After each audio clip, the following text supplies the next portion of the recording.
The King's Gambit has to be out of yesterday. Essendon and Collingwood. Every team needs a Jack Ginnivan. They do. There's some players in the competition. There's some players in sport. There's people at work today. There's some that bring energy to your organisation or your workplace or your sporting club or your forward 50 or your midfield. Whatever. And there's some that just take it. They suck the oxygen out of the room. You're forever working on those guys, trying to get them up, trying to tell them there's a reason to do things. There's an avenue here. There's an opportunity here. Jack Ginnivan just gets there and just plays.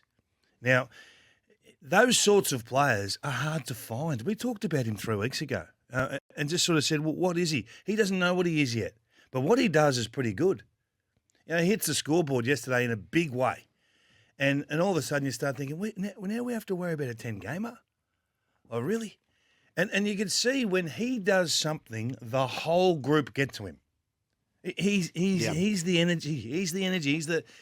He's the bubble. He really is. And it's hard to find players like that are happy to be that person. And they bring that little bit of arrogance, that little bit of swagger to your footy club. He doesn't care what anyone else is saying, and nor should he, because he's going beautifully. But I think they're hard to find. I mean, how many players like that could you nominate around the league? Probably, 6? Yeah, it's a small group. Yeah. It is amazing that what I find most interesting, he's picked 13 from a rookie draft 2 years ago. Like, that should make him a pretty classic nondescript in game 10, and yet he's this rather astonishing figure on our landscape. I thought yesterday was really important for him because he can become a gimmick. That the pest, the agitator can be a gimmick if you haven't got much footy behind it, but he's got game behind it. I was thrilled for him the way he was able to do that yesterday. And I think he would have, I think he wins a whole lot of people over yesterday who've gone from not totally understanding this generation, little upstart, pay your dues, to going, oh, right, we're going to love watching you play for the next decade. There's a percentage of the market that he will never win over. And that's okay. They will hate him. They will dislike his hair. They will dislike his boots. They will dislike the fact that he smiles and that he kicks goals and that he taunts a few and he just wants to compete. It's an over the top desire to compete is what it is. And there's times where it's going to fail and it's going to fail big. So you're going to ride the highs and you're going to ride the lows. But that's why these types of players are those speculative picks. They're rookie picks or they're deep picks. 50 plus in the draft because they're more misses than hits. You've seen this type of player burst on the scene and be gone 30 games later. And you say, what happened to that Jack Ginnivan guy? Where did he go? Because that's just the type of player they are. So they have to perform. He did yesterday. It was terrific. Does it mean that he'll do it next week? Absolutely. He probably won't. He probably might not do that for another 20 games, 30 games. But there's always the threat of him doing it. So whenever you put a magnet next to him or someone goes and stands and you're thinking, he did kick 5, this guy. So there's not many players in our code that can kick 5 plus. Yep. So it was just terrific. I was wrapped for him. I was wrapped for Craig McRae. I feel like Craig McRae is the Jack Ginnivan of coaching. Like he's up and he wants to tell you what's going on. He wants to be honest with you. He wants to take Collingwood supporters on the ride, and most of all, he wants to make them proud of the Collingwood Footy Club, proud of the jumper. It's just such a good story, it's such a great journey, and there'll be a lot of bumps. What are they, 3 and 3? 3 and 3. So they're not shooting the lights out, but everyone's thrilled with them. If they split the ledger, they've had a great year. Yeah. So what did it tell us about Essendon? 1 and 5. So I wasn't fussed by the first 3 games. The next 3 were going to be a proper measure. They just beat Adelaide, they got whacked by Fremantle, and they got edged by Collingwood. Collingwood looked the better team to me for the majority of that game. So that's a team coming from 17th against a team who made the finals last year. It feels like it was a low bar set for Essendon yesterday. Just be competitive, and that's enough. They're 1 and 5. A low bar. Well, I certainly didn't set them a low bar, and I watched them closely, particularly their midfielders, just to see whether they're doing what's required, what the AFL standard is, and in the main they did it in the main. I don't know if there's enough damage to their midfield crew.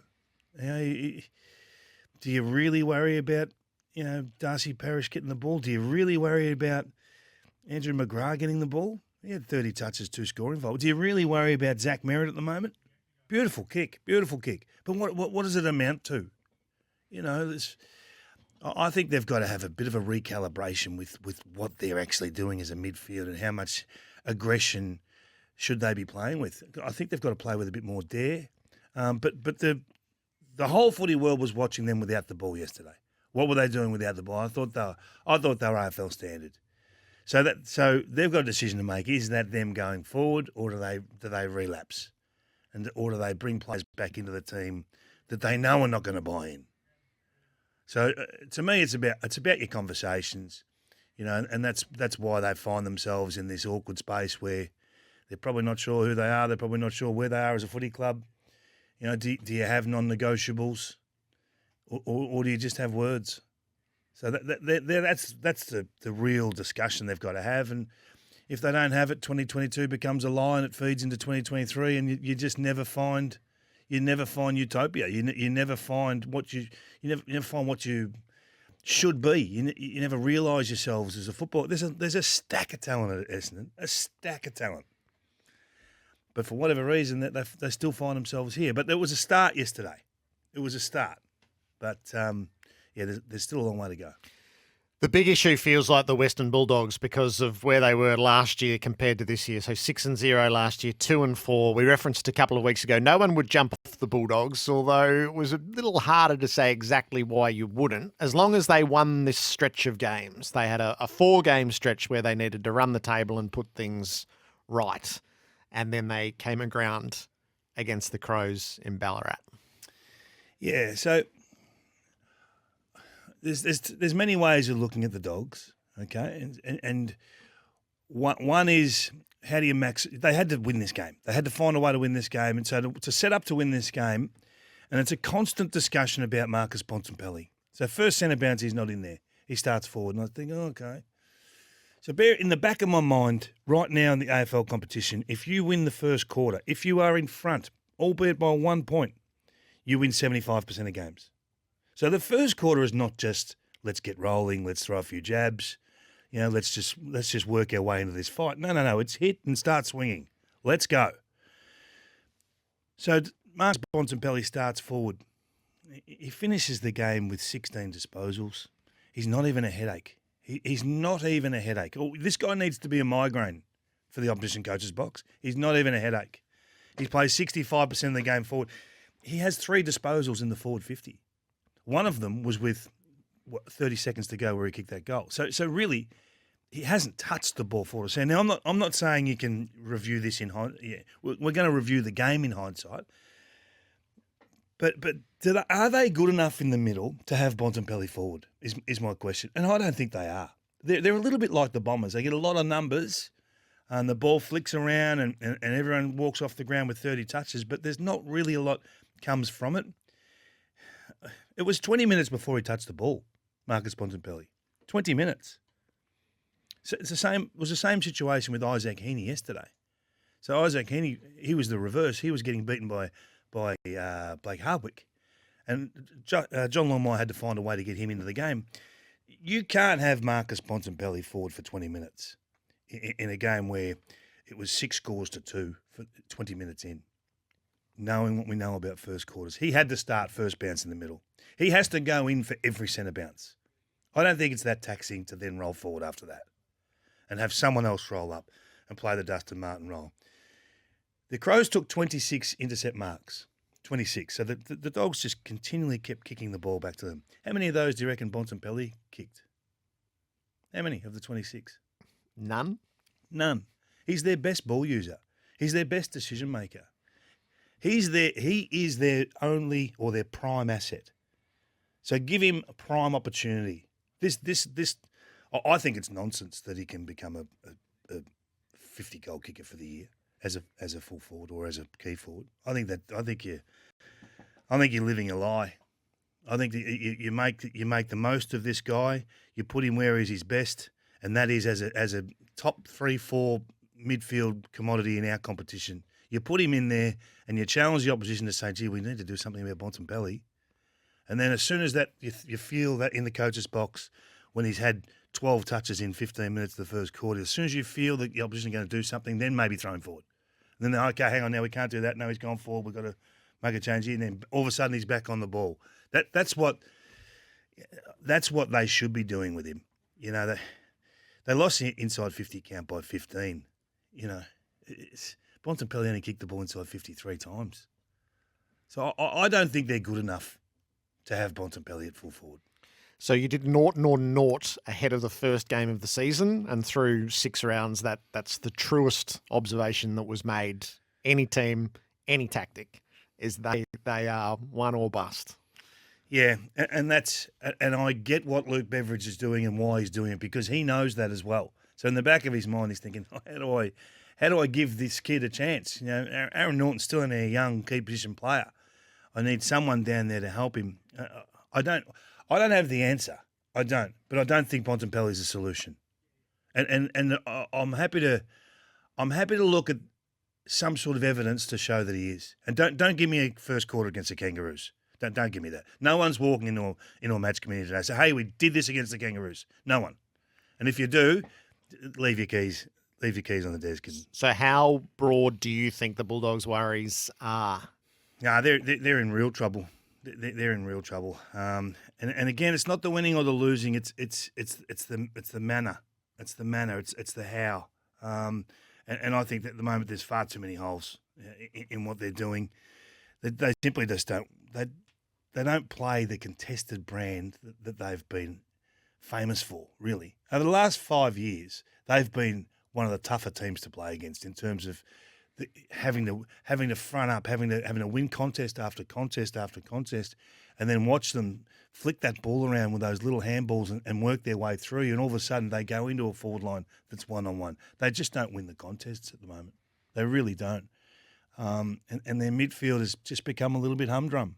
And Jack McRae's had a great year numbers wise, and his damage has been there the first 3 to 4 weeks of the season. But who's next? Bailey Smith, I said, should become he's getting that much footy in the next 4 to 6 weeks. He should be the best midfielder in the comp. But I'm watching him again on the way. His ball use is just awful at the moment.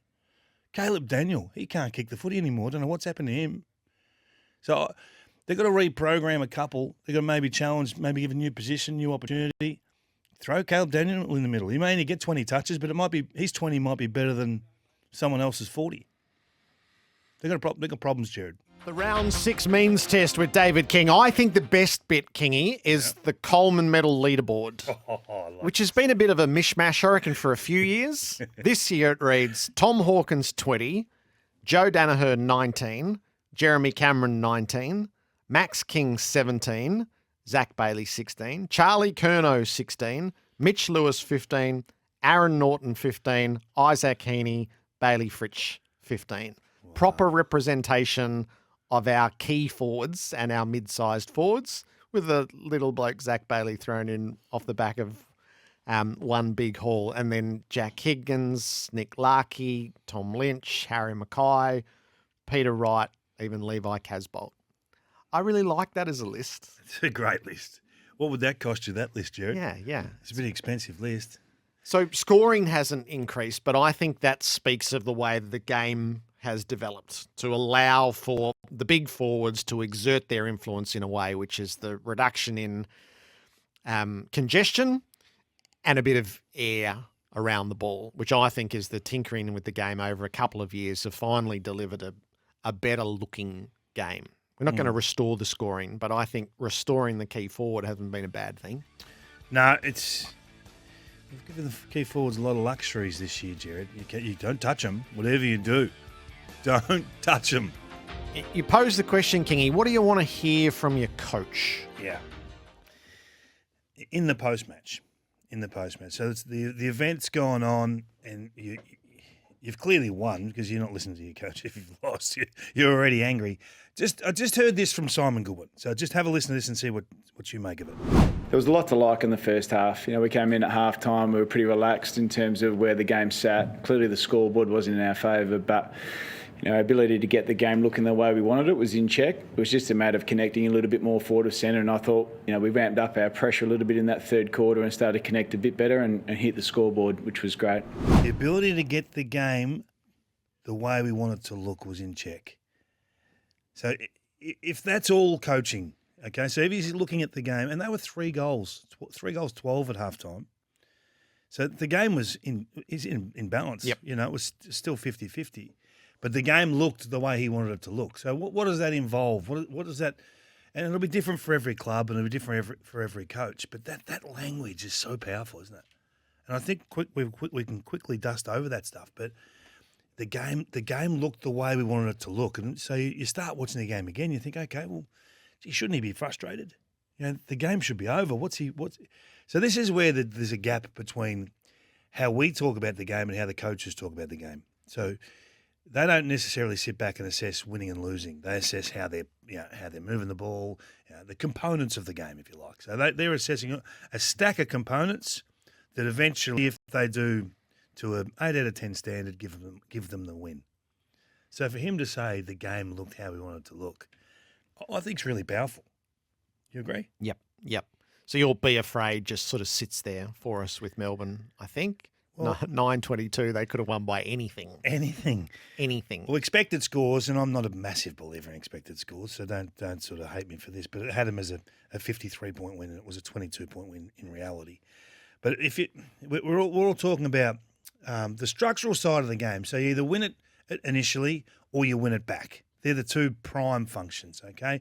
Moving the ball and defending ball. Okay, so you can go through all that. But to me, it's how many times you start with the ball is a great marker initially, okay? So their ability to intercept the ball back between the arcs is tremendous, okay? 17 scores versus 3 scores on the weekend. 17 versus 3. That's an unbelievably low number, isn't it? So they don't give it back, but they continually win it back. You can't lose playing like that. You just can't. And I know they've played a team that are struggling a bit at the moment, and you can make your own decisions about the Tigers. But there were patches of the game where you thought, this is really good, this is really exciting from Richmond. But the reality is that's the score. And this is without Lever and without Salem, and everyone's trying to do everything they can to hang in and hold on to their spot. So that's why we keep saying be afraid, because they look to be getting better. They look to be, not that they're getting better, they look to be creating more of a gap. I don't know whether other teams are having to try things as a one-off thing for that week that may or may not work. That's when you become a really good side. So you just can't front up with your plan against Melbourne. Yeah, you have to specifically plan to chop them down some way. So what did you feel you learned about Richmond on Sunday night? Well, Damien has been talking about this for a couple of weeks, that they simply can't win contests behind the ball, which is a real shock. It's jarring, really. 18th in the competition for winning contests behind the ball. So they're -6 contested possession on their opposition when you're generally outnumbering them. So if you've got more players at any point around the ground, you think you're going to win that. 6v5 is a big advantage. 7v5, huge advantage. And they're still -6. So only North Melbourne are easier to score against once the opposition goes inside 50. Their much vaunted intercept game's gone. Last year they were AFL 2 for scores from intercept. I think it was 55 points a week on average. Now they're down to AFL 9. So they're small slips, but there's small slips everywhere. And then all of a sudden you just become humdrum. You just go back in that mix. And then the winning and the losing will bounce around. And you can assess it every week if you want. But the overall look of them, for them to only score 21 points on turnover is not Richmond. It's not. So Simon says the game looked the way we wanted it to look. Damien would have said whatever words are the opposite to that, he would have said in the postgame. Yep. They're normally a 70-point from intercept type team or turnover type team. To get 21, you could sense the anger in Damien watching the press conference. He just didn't want to discuss it. He knows how bad it looked. So I think he's fully aware of what's happened. They've become a bit of a boundary team now, which means they've lost a little bit of trust in the player to make those decisions, those wing line /corridor aggressive plays.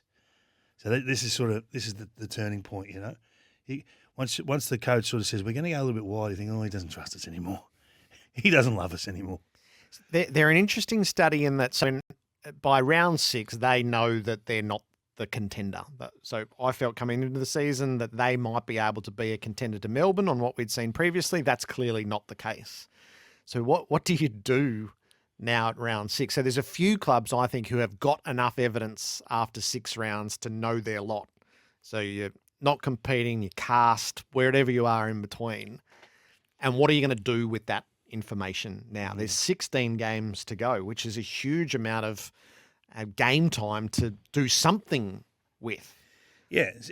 So your something is the question, isn't it? What's your something? What's your purpose? Yeah. What's your purpose? So, well, Richmond, no, they've had such success over the previous 6 to 7 years.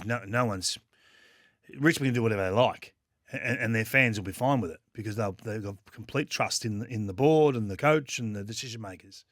So if they strip it back, that's fine. And if they think it's a little haircut here, a little haircut there, and we reload and go again, that's fine too. So we just wait and see. And maybe they don't have the answers today either. They're sort of finding out what's underneath. They've had 5 picks come in the last top 30 in the national draft last year, so they're 2 years away from sort of really impacting meaningfully. So I don't think their decisions are as hard as, say, the West Coast Eagles. Yeah, so this is in the category of not what they got right, as what they have to get right. Well, I think Adam Simpson is an intelligent guy, and I think coming into this season, he knew that this was a finger on the pulse. As soon as we skip a beat or two, it's time to pull the ripcord for the rebuild. And at 1-5 and a percentage of 61%, you've won 6 quarters of football for the year, which is the poorest in the competition. The time is now. He would know that. They would know that. The senior players would know that. So what does that look like? It looks like it's the start of those conversations where, hey, look, mate, hey, Josh, this hasn't worked out this year the way we wanted to. You've been a great contributor, but I think we need to work out how we send you off. There's no point you playing the last 16 games. Hey, Shannon, you've been unbelievable. You've been an unbelievable servant. How do we do it? How do we do it? And you can have those really mature conversations because those guys, they're not there to count their games. They're there to make their games count. And once they don't really count, you can have those honest conversations. And they would have known. They would have known that this was on a knife's edge when the season started. And then you just have to expose, more youth and get a full assessment, a full list evaluation of what the stocks are. And then you challenge those that are the next wave of player that are supposed to carry the can now. Hey, what are we doing with you? You might have to put some players out early and get them to do a full pre-season. If their body's not right, you don't play them anymore. Early operations. We've seen, how many times have we seen this? If it's going to be a bad year, make it a bad year. Yeah. Take your lot, clean the decks, and make sure that 2023 starts your rebuild with the right level of experience on the edges, fully fit, ready to go. Yeah, and they have enough to start that process. Yeah, they do. Okay, so a team who's in this process, this is year 2 under David Noble in North Melbourne. So this is the debate. And it's been framed around, is North Melbourne behind schedule? What does their rebuild look like? Where do you want to sit with North Melbourne after? So their win was against a depleted West Coast, and that game went the distance. Yeah, I find it really hard with the Kangas because what they've done hasn't been conventional in terms of the rebuild for me. They have in terms of the list build. That's as most clubs are at this stage. But they don't seem to have isolated 1 or 2 areas of complete focus. So, I don't know how many training hours are involved in 2 pre-seasons, a full year in between, and then the first 6 rounds of this year. I don't know how many hours that actually gives you on the training track. But let's just pick a percentage for you. So, say it's 100 hours. Of those 100 hours, what have you allocated to just learning a defensive pattern? Is it 20 hours? Is it 50 hours? Is it 60 of your 100? Because I can't see that. I still can't see that. And My worry is that they've sort of bitten off areas across the board they're trying to work on. They're trying to work on a lot of things and none of them are working. And we can't see them. So I look at Aidan Core, who's a capable AFL player. The Giants didn't want to lose him. He's 27 years of age, played 100 games. He, to me, looks more like a first gamer than a 100 gamer. There's confusion with what he's doing. There's confusion with where he's running and how he's doing. Showed some vision last week on first crack. But every week I see similar things. You know, Josh Walker looked so confused the other night, or the other day, I should say, against Jeremy Cameron. He didn't know what he was doing. You know, and then some of the ball use, I mean, they just kick the ball back. Some of their ball use out of the back half. I mean, it's the worst in the competition, their ball use out of the back half. And it's the reason why they're conceding 107 points a game. You know, their cost on moving the ball out of the back half on turnover is 246 points. So 60 points on average, okay? The AFL average is about 160. So that's about 15 goals more than the AFL average. So it's just too much. There's something's not right there. So either the message is not getting through or it's so difficult they can't pull it off. So I'm suggesting that they just strip it all back. Concentrate on fewer products or fewer components and just get them right and then take another step and build another layer and then take another step. Because there's clearly a disconnect between what they're teaching and what they're learning. And really, it doesn't matter what you're telling people. If they're not listening or learning, it's irrelevant. Yeah, so you're looking for one discernible to cling to. This is the foundation block, and once that is sorted, we'll add a layer, and that'll take a couple of years to do that. Yeah, and all North Melbourne fans are happy with that. But when you don't see anything, you run the risk of the whole thing turning too quickly against David Noble. And then what do you got? Then what do you walk into a board meeting and say? Oh, look, we're working on X, Y, and Z. Well, how's it going? Oh, we're last. Gee, okay. Well, we'll see you in 6 weeks. How are we going? We're last. You can't keep having that conversation. So I'd suggest get whatever you think you can get right quickest, start with. And clearly that's without the footy. Clearly that's defence. Because at the moment, the Kangaroos have become party. They've become the Washington Generals. Yeah. Is year 2 the hardest year of the rebuild? So I went back. Chris Fagan's Lions went 0-8 in year 2. They weren't cast, but they couldn't win a game. And they didn't have quite as many big margins as North Melbourne have had. But it feels like this is where the impatience comes from. So you do need to have a discernible. It's okay that you can see what we're building. It's going to take a while to get there. If there's a gap, that's the gap. If they go 1-8, I actually think that's not at all outside the realms of what year 2 can be. But as you've got to have something to go. Just keep an eye on what we're doing here. So this is where don't get consumed by the win and loss table. Okay. So Melbourne in their rebuild years, 2014, they lost 6 games by north of 50 points. Their percentage was 68. The next year, their percentage went to 77. They still lost 6 games by north of 50. In 2016, their percentage went up 20 percentage points to 97%. They only lost 2 games by north of 50, so they're more competitive. In 17, the percentage goes to 105. They have 0 losses north of 50 points. And then the next year, they have 1 loss north of 50, but they handed out 6. Okay, so then it turns. So you build your competitiveness and your brand, and it takes time. They go 4, 7, 10, 12 wins. Okay, so it doesn't just jump. Brisbane, you talked about Brisbane. Brisbane went 3 wins, 5 wins, 5 wins, right? 12 losses north of 50. Then 8, then 2, then only 1, but they handed out 4. And then they're in the finals. So it's about the margin and the gap. I think they've already had 3 losses north of 50, the Kangas. Yep. So you can't have those because they're destroying everything you're trying to build.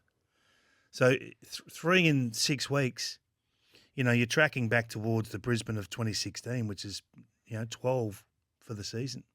Can't have that. Not in your second year. Yesterday's events in Launceston. Funny game, avalanche at the end. Great game. You lived through it in real time as we all watched Paddy McCartin and his reaction to what he was going through. And it was the only window into it. I just put one caution around the conversation. There are no mild concussions.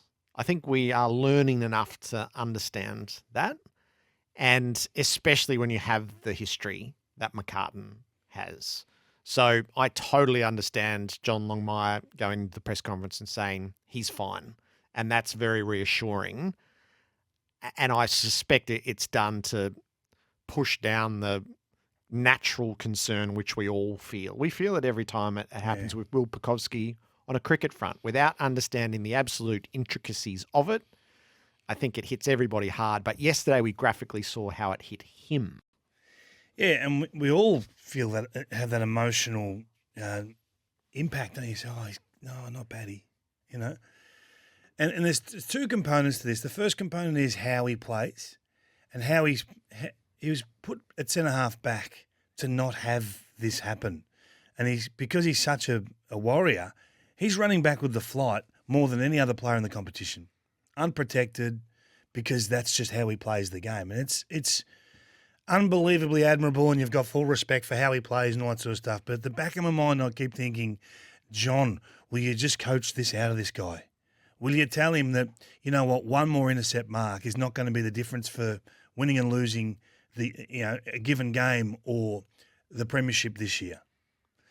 But one more concussion could be the end of his career. And he's playing such great football.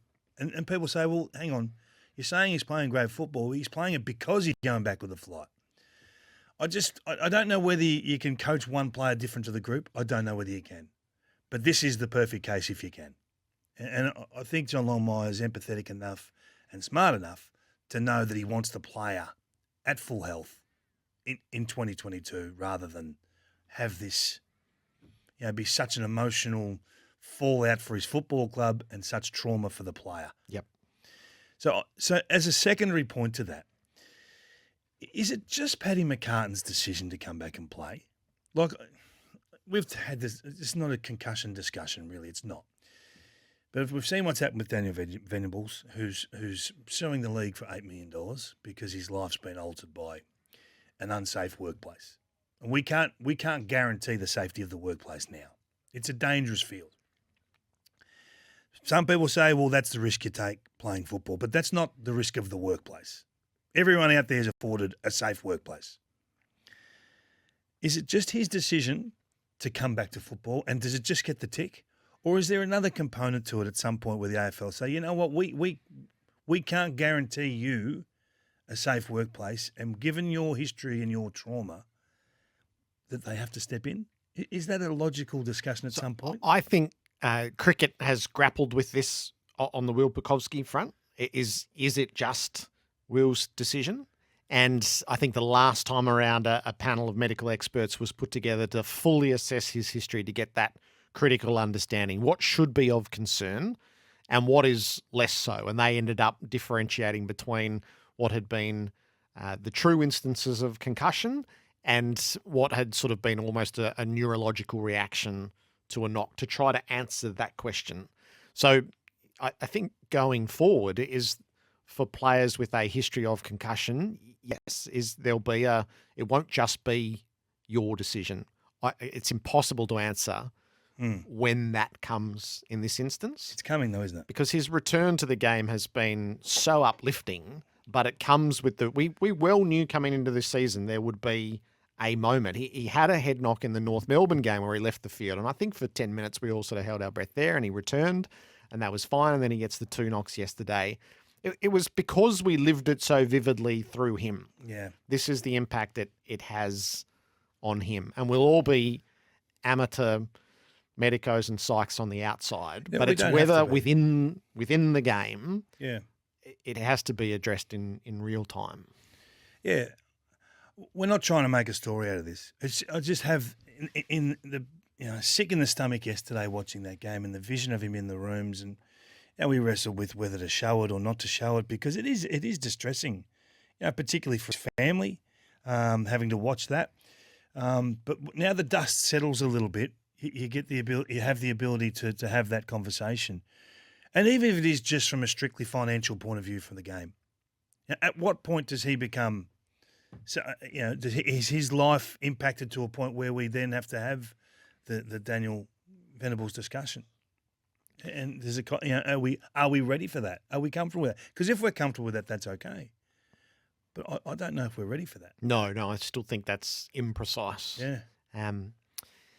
And it might be until the science fully catches up.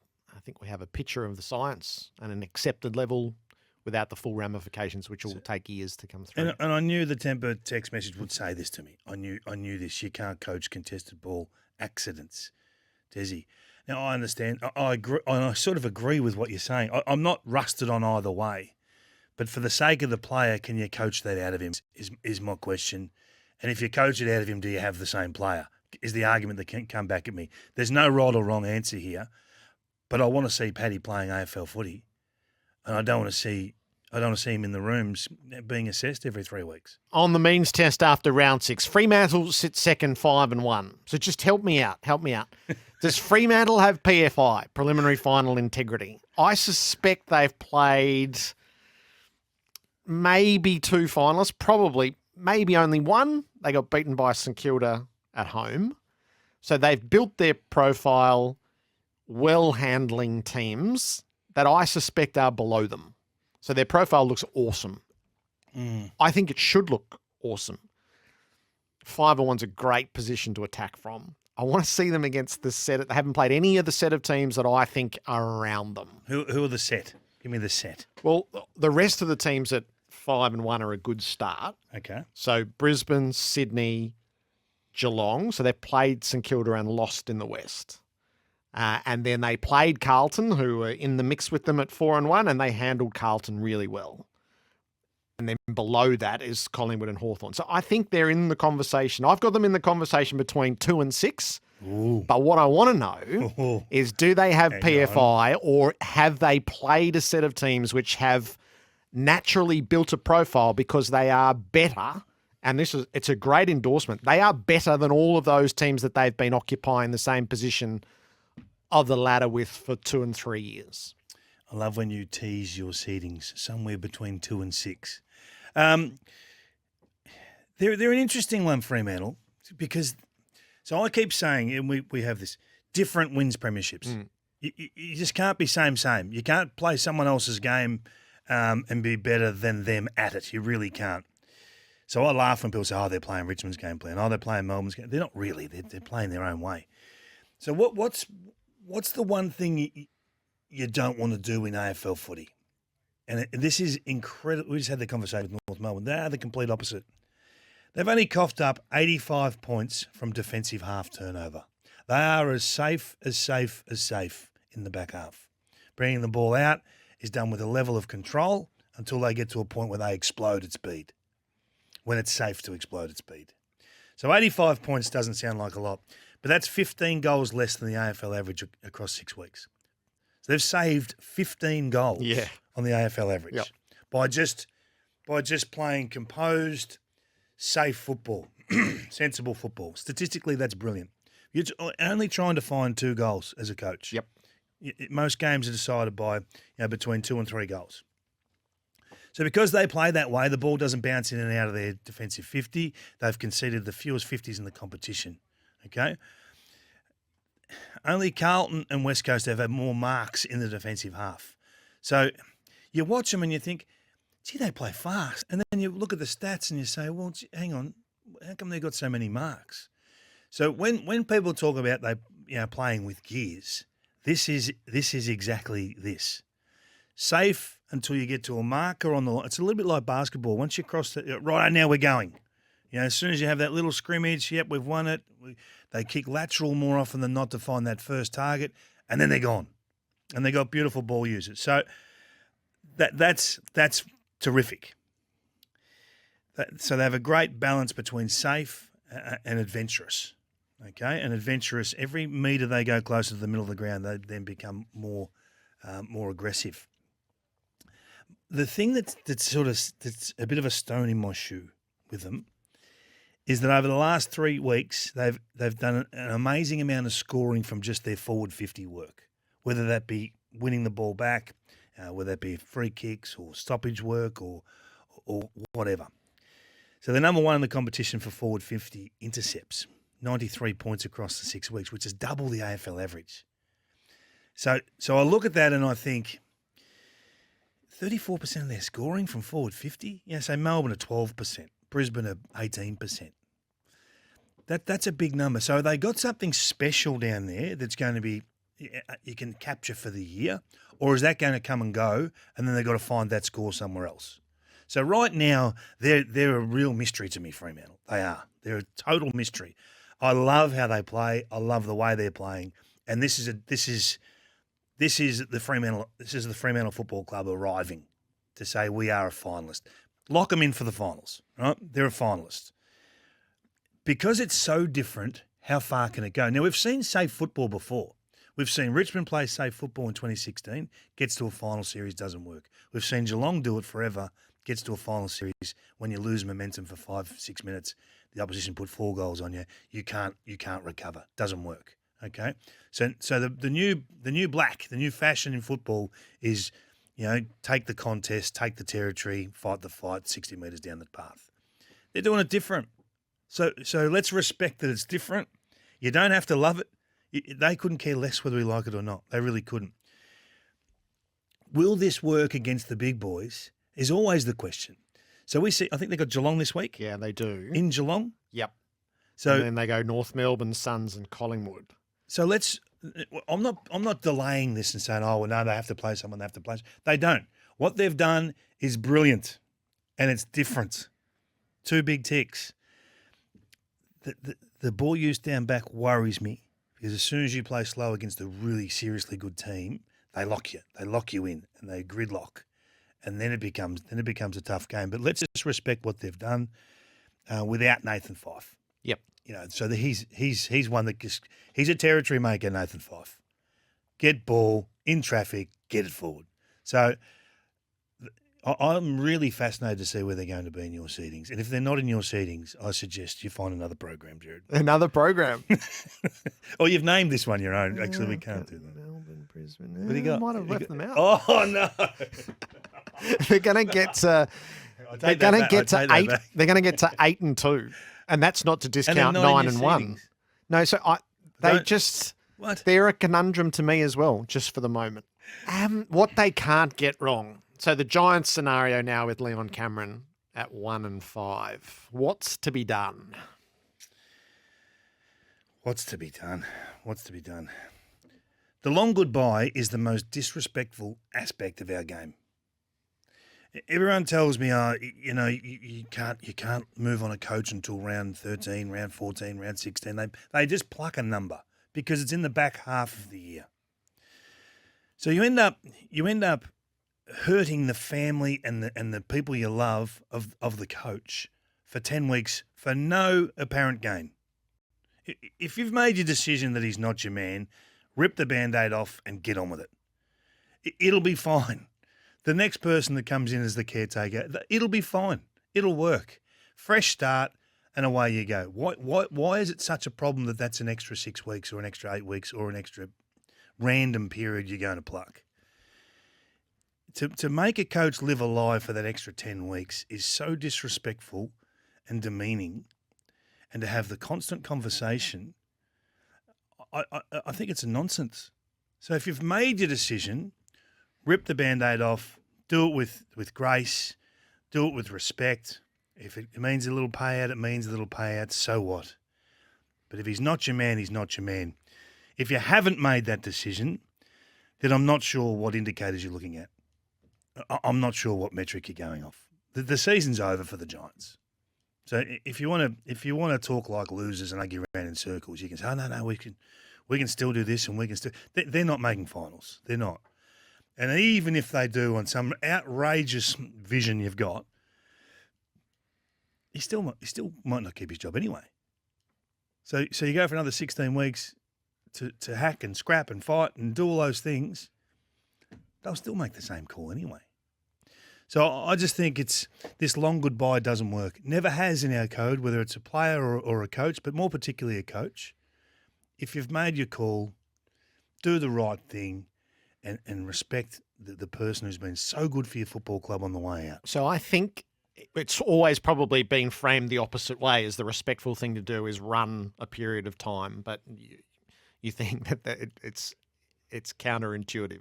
Yeah. The precise opposite. And you waste 10 games. I mean, we're still trying, say this period is gone, and they are. I think they're rebuilding in their own way, the Giants.